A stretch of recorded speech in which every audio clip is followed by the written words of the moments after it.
Hey friends, welcome to my channel. Friends, today's video is about the University Wits. So in this video, I'm gonna deal with the topics like who are the University Wits, why are they called so, and the University Wits' contribution to the development of English drama. So let's get started. So who are the University Wits? The University Wits were a group of well-educated scholars, men of letters, who wrote in the closing years of the 16th century. All of them were actively associated with the theatre, and the plays written by them mark a pronounced stage of development over the drama which existed before them. With their dramatic work, they paved the way for the great Shakespeare, who was indebted to them in numerous ways.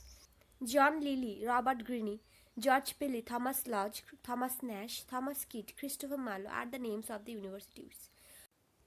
So these are the names of the universities. Now the next topic is, or the next question is, why were they called so? So they were called universities because they had training at one or other of the two universities, Oxford and Cambridge. Apart from academic training, they had numerous characteristics in common. They were members of the learned societies and rather liberal in their views concerning God and morality. Now let us jump to our next section, a brief discussion of the universities. Okay. So the topic is the contribution of the universities to the development of English drama. So at first we have John Lilly. Lilly is the first of the university wits. He is best known for his prose romance Euphues, then his dramatic production. It must be remembered that he himself was a courtier and wrote for the discerning courtiers. He had no intention to charm the eyes and ears of the masses or to win their acclamation. Lilly wrote 8 plays, in all out of which Campus, Endymion, and Galatea are the best known. Lilly's plays are the production of scholarship united to an elegant fancy and a somewhat fantastic wit. His was a Renaissance mind working synthetically, which is clear because in his plays there are courtly main plot, in which such characters as kings, queens, princesses, knights, fairies, pagan Greek and Roman deities figure, supported by a subplot setting forth the blunders of villagers. Lilly strangely amalgamates humor and romantic imagination, and in this way paves the way for Shakespeare, who does likewise in many of his comedies. In his plays, Lilly used a mixture of verse and prose. This mixing of two is suggestive of his mixing of the world of reality and the world of romance. Lilly found a suitable blank verse for comedy as Marlowe did for tragedy. Whereas Marlowe's blank verse is characterized by consuming intensity and mouth-filling bombast, Lilly's is characterized by its lightness and touch of suitable for comedy. So after John Lilly, we have Robert Greene. Greene is one of the best known of all the university wits. He wrote some 5 plays in all. They are The Comical History of Alphonsus, King of Aragon, A Looking Glass for London and England, which written jointly with Lodge, The Honourable History of Friar Bacon and Friar Bungay, The History of Orlando Furioso, The Scottish History of James IV. Out of them, the most important and interesting is Friar Bacon and Friar Bungay. With this play, James IV, Greene, contributed substantially towards the establishment of the romantic comedy. He effects 2 kinds of fusion, the fusion of various plots and subplots and the fusion of various moods and worlds in one play. Further, as regards Greene's handling of blank verse which he used as a medium of his comedies, it may be observed that he gave it more flexibility than the imitators of the classical models allowed it. So after Greene we have George Pelly. So Pelly is also one of the university wits. The 5 plays of Pelly are the Arraignment of Paris, which is a pastoral play, The Battle of Alcazar, which is a romantic tragedy, the famous Chronicle of King Edward I, which is also a chronicle history, The Love of King David and Fair Bathsheba, which is a kind of mystery play because it has biblical theme, The Old Wife's Tale, which is a kind of romantic satire on the current dramatic taste. Okay. So these plays show Pelly's versatility as a dramatist. However, his plays are not marked by any technical brilliance. What is of interest to us is his excellence as a poet.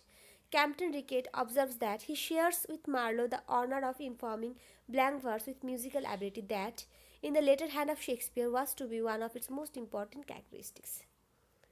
But it is Pelly's fault that Nicole observes that he allows poetry to enter into scenes from which it ought to be excluded. So this is about George Pelly. Now we have Thomas Nash. Thomas Nash was a professional journalist. He got involved in politics as well. His works had satiric tone. The Unfortunate Traveller is his best work, which had much influence as far as the development of English novel is concerned. He finished Marlowe's The Tragedy of Dido, but his only surviving play is Summer's Last Will and Testament, which is a kind of satirical masque. So next we have Thomas Lodge. Born in the same year, 1558, as Thomas Nash, Thomas Lodge was educated at both Oxford and Cambridge, where he studied law. He, however, gave up his legal studies and took to writing, and while writing, he acted too.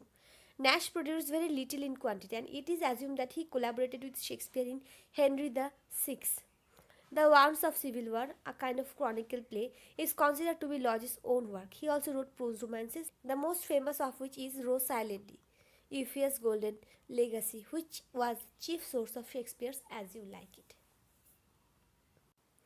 Then we have Thomas Kyd. So Kyd is one of the greatest of all the university wits. His play, The Spanish Tragedy, is modeled on Seneca's Revenge tragedies, which before Kyd had been imitated by some other scholars like Sackville Norton, the writers of Gorboduc.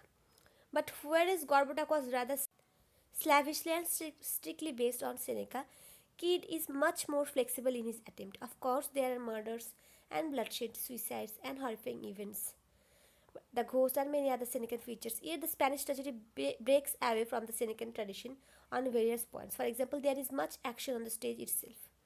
Moreover, though after Seneca, it has for its leitmotif revenge, yet there is strong external action. The Elizabethan audiences had a craving for watching sensational, even horrifying action. Kyd was obliging enough. Kyd's contribution to English tragedy is twofold. First, he gave a new kind of tragic hero who was neither a royal personage nor a superman but an ordinary person. Secondly, he introduced the element of introspection in the hero. Along with the external conflict in the play, we are conscious of a kind of introspective self-analysis within Hieronymo himself. In this respect, Kyd was paving the way for Shakespeare's Hamlet. Kyd's blank verse was ridiculed for its pomposity and exaggeration even by his contemporaries, who laid an ear for high-sounding words like Seneca's tragic style. Kyd also has the element of rhetoric in it. So the next we have Christopher Marlowe. Christopher Marlowe was perhaps the greatest among the university wits. He was the only dramatist who was compared to Shakespeare, even though he lacked the warm humanity of Shakespearean plays.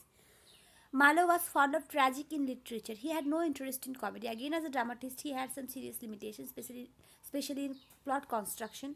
His art of characterization was simple. His plays were one-man show. They centered around one figure. Though he had some lacking, he was remarkable for being lyrical and romantic in his dramatic presentation of life.